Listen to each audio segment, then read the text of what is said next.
নমস্কার, কবিতাকুঞ্জ ইউটিউব চ্যানেলে আপনাদের সকলকে স্বাগত। আমার আজকের নিবেদন কবিতা রবিবার, কবিগুরু রবীন্দ্রনাথ ঠাকুর।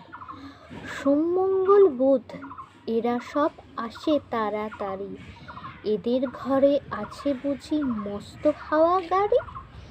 রবিবার সে কেন মাগো এমন দেরি করে, ধীরে ধীরে পৌঁছয় সে সকল বারের পরে।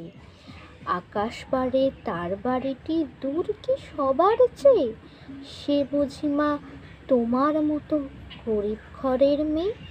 সোমমঙ্গল বুধের খেয়াল থাকবারই জন্যে, বাড়ি ফেরার দিকে ওদের একটুও মন নেই। রবিবারকে কে যে এমন বিষম তাড়া করে, ঘণ্টাগুলো বাজায় যেন আধ ঘণ্টার পরে। নমস্কার। যারা এখনও আমার ইউটিউব চ্যানেল কবিতাকুঞ্জকে লাইক শেয়ার সাবস্ক্রাইব করেননি, তারা চটপট আমার ইউটিউব চ্যানেল কবিতাকুঞ্জকে লাইক শেয়ার সাবস্ক্রাইব করে পাশে থাকা বেল আইকনে ক্লিক করে দিন। নমস্কার।